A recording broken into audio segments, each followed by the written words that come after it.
રાજ્ય અને દેશમાં ઘણા બધા અત્યારે આંદોલન ચાલી રહ્યા છે। વિદ્યાર્થી, ખેડૂતો, આદિવાસીઓ, ગરીબો, વંચિતો બધા જ પોતાની હકની લડાઈ લડવા માટે મજબૂર બન્યા છે।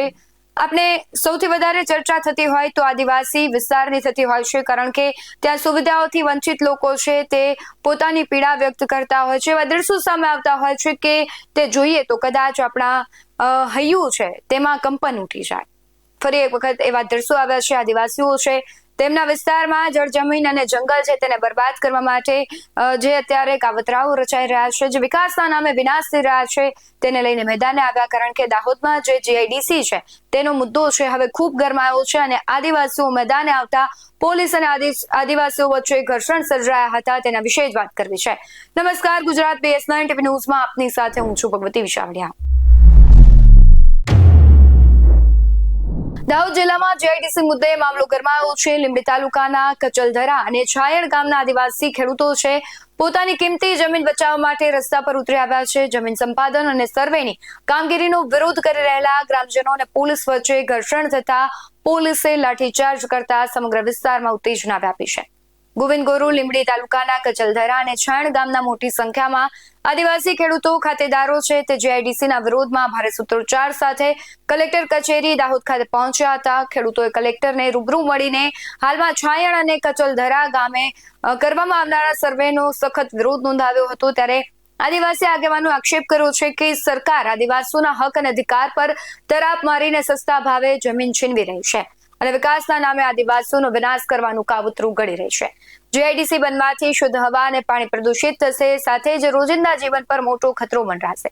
શું કહી રહ્યા છે ગ્રામજનો સાથે જ કલેક્ટરને જે રજૂઆત કરવામાં આવી હતી, પોલીસ અને આદિવાસી ખેડૂતો છે તેમના જે ઘર્ષણના દ્રશ્યો આવ્યા છે તેના પર નજર કરીએ।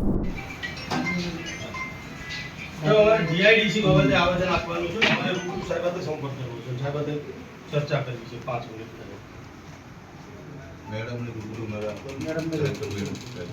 અને થોડી ચર્ચા કરવાની તમારા જીઆઈડીસીનું ઇસ્યુ છે, સાહેબ કોરિડોરનું ઇસ્યુ છે, એરપોર્ટનું ઇસ્યુ છે, નવી રેલવેનો ઇસ્યુ છે, 4-5 જાતના ઇસ્યુ છે અમારા।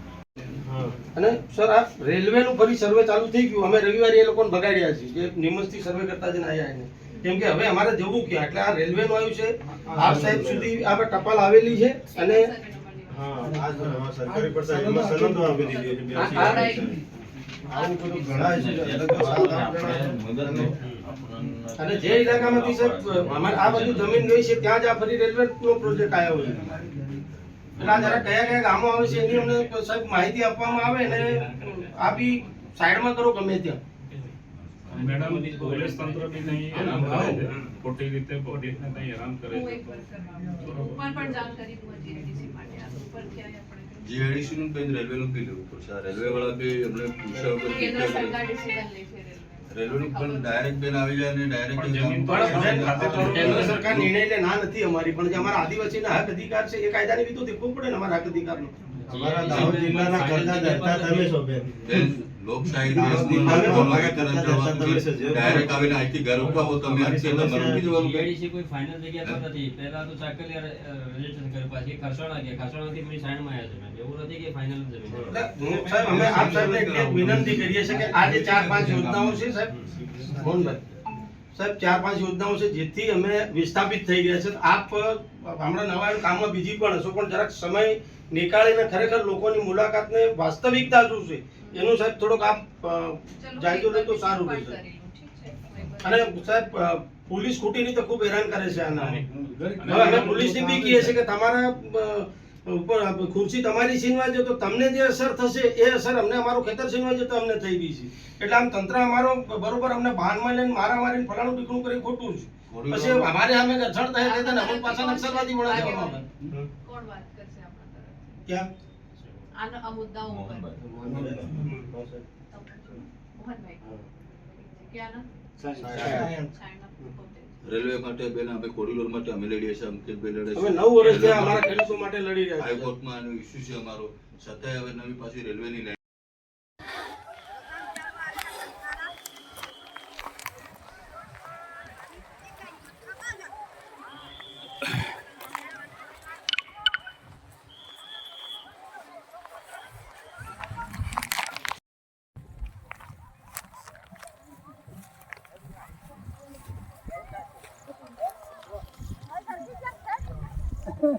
હેડ થઈ રહ્યા હોય જીવન તૈયાર હાથડી રહી પાણી ચલું સડા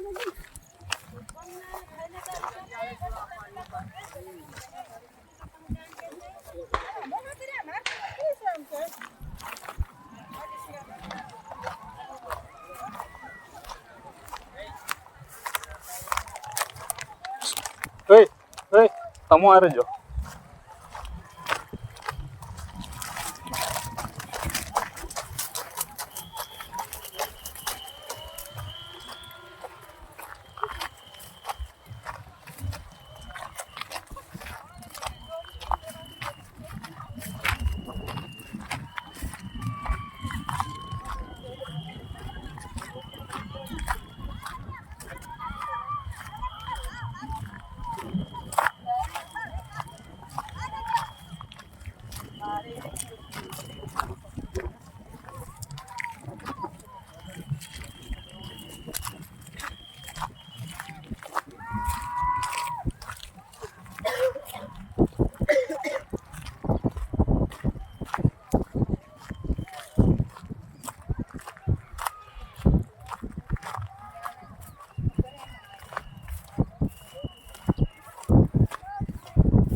થઈ ગયો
હવે અત્યારે આદિવાસીઓ છે આમ તો ચૈતર વસાવા છે તેના આદિવાસીઓના પ્રશ્ને લડતા હોય છે, પરંતુ તે પણ જેલવાસ ભોગવી રહ્યા છે. તે ક્યારે બહાર આવશે એ તો ખૂબ મોટો પ્રશ્નાર્થ છે. પરંતુ આદિવાસીઓ જે જીઆઈડીસી મુદ્દે લડી રહ્યા છે, બીજી બાજુ ખેડૂતો છે અત્યારે વીજ લાઈન અને ગેસ લાઈનના વિરોધમાં પણ લડત આપી રહ્યા છે. એટલે સતત ખેડૂત છે અત્યારે લડત આપી રહ્યો છે. જગતનો તાત જે આપણા બધાનું પેટ ભરે છે, અત્યારે પોતાના હક માટે મેદાને હોય ત્યારે સવાલ ચોક્કસથી જવાબદાર લોકો પર થાય છે કે જે સૌનું પેટ ભરે છે એને કેમ દરેક વખતે લડાઈ આપવી પડે છે, કેમ તેને આંદોલનો કરવા પડે છે અને તેમની સમસ્યાનું સમાધાન કેમ નથી આવતું, તેમની માંગ કેમ સંતોષવામાં નથી આવતું.